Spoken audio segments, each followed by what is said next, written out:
Hi friends, welcome back to my channel Umashri. Friends, ఈరోజు recipe వచ్చేసి tomato egg curry.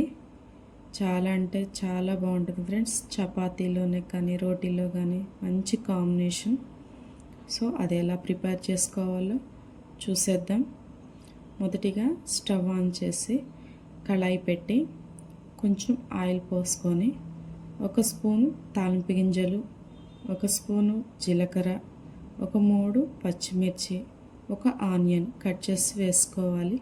అందులోనే కొంచెం కరివేపాకు వేసుకొని తాలింపు వచ్చేలాగా రెడీ చేసుకోవాలి. అందులోనే కొన్ని పుదీనా ఆకులు, 1/4 టీ స్పూన్ పసుపు, 1 స్పూను అల్లం వెల్లుల్లి పేస్ట్. ఫ్రెండ్స్, అల్లం వెల్లుల్లి పేస్ట్ అప్పటికప్పుడు పట్టేసుకోండి ఫ్రెండ్స్. ఏ కర్రీ అయినా కూడా చాలా టేస్ట్ వస్తుంది. తాలింపు వచ్చినాక టమాటా ముక్కలు, తరిగి పెట్టుకున్న టమాటా ముక్కలు వేసుకొని 2 స్పూన్లు ఉప్పు వేసుకొని మొత్తాన్ని కలిపి మూత పెట్టండి. ఇలా టమాటా ముక్కలు వేసిన వెంటనే ఉప్పు వేయడం వల్ల టమాటా ముక్క మంచిగా ఉడికి తొందరగా అవుతుంది. కర్రీ కూడా చాలా తొందరగా అవుతుంది ఫ్రెండ్స్. వేసేసి కలిపి 2 మినిట్స్ పాటు ఉడికినిచ్చిన తర్వాత మళ్ళీ మూత తీసి ఒకసారి కలుపుకొని సరిపడ కారం వేసుకొని మళ్ళీ మొత్తాన్ని ఒకసారి తిప్పేసి మళ్ళీ 3 నిమిషాలు ఉడికించుకోండి ఫ్రెండ్స్. మొత్తం ఉడికిన తర్వాత ఎగ్స్ బాయిల్ చేసుకొని పెట్టుకోండి ముందే.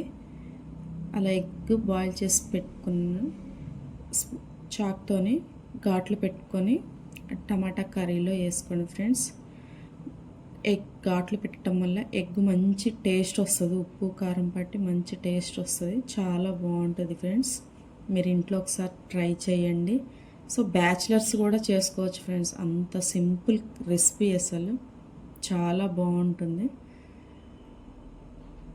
ఇలా మొత్తాన్ని కూడా 2 నిమిషాల పాటు తిప్పుకొని మూత పెట్టేసి ఆ కారం పచ్చివాసన పోయేంత వరకు కూడా ఉడికించుకోవాలి. ఇలా మొత్తం ఉడికిన తర్వాత 1 స్పూను ధనియాల పొడి వేసి మళ్ళీ ఒకసారి కలుపుకోవాలి. ఇలా మొత్తాన్ని కలుపుకున్న తర్వాత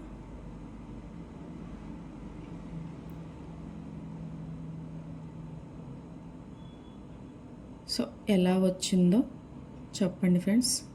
కామెంట్ బాక్స్లో కామెంట్ చేయండి. మా ఛానల్ సబ్స్క్రైబ్ చేసుకోండి, షేర్ చేయండి. ఫైనల్గా కొత్తిమీర వేసేసి దింపేసుకోవడమే. సో టమాటా కర్రీ. సో